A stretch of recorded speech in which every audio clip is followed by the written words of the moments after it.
হুজুর হচ্ছেন আমাদের এলাকার একজন বক্তা, ওনার বয়ান আমার কাছে খুব ভালো লাগে। একজন মানে একদম হাফিজুর রহমান হুজুরের মতো উনি বয়ান করেন।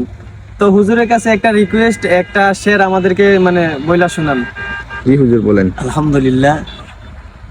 मैं दूर हूँ मजबूर हूँ ऐ सैयद आलूम, मैं दूर हूँ मजबूर हूँ ऐ सैयद आलूम, दीदार दिखा दे नहीं आवाज सुना दो, दीदार दिखा दे नहीं आवाज सुना दो, मैं सूरत यूसुफ को नहीं चाहने वाला,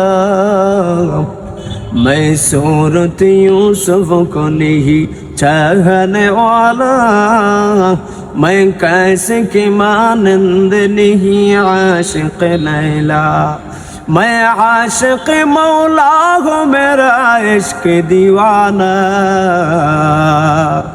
मैं आशिक मौला हूँ मेरा इश्क दीवाना, है जुमला जहाँ जिसके तजल्ली से उजाला, है जुमला जहाँ जिसके तजल्ली से उजाला। মাশাআল্লাহ, অনেক সুন্দর হয়েছে। তো আপনাদের কাছে রিকোয়েস্ট, হুজুরের বয়ান আপনারা ইউটিউবে গিয়ে শুনে আসবেন, অনেক সুন্দর বয়ান করে। হুজুরের নাম জানি কি? মাওলানা জহিরুল ইসলাম সিদ্দিকী, হবিগঞ্জ। হুজুরের বয়ান আপনারা ইউটিউব চ্যানেলে গিয়ে রাকিব মোহন ইসলামিক টিভি, এই চ্যানেলে আপনারা হুজুরের প্রতিনিয়ত বয়ান পেয়ে যাবেন। অনেক সুন্দর হয় বয়ান, আপনারা সবাই শুনবেন।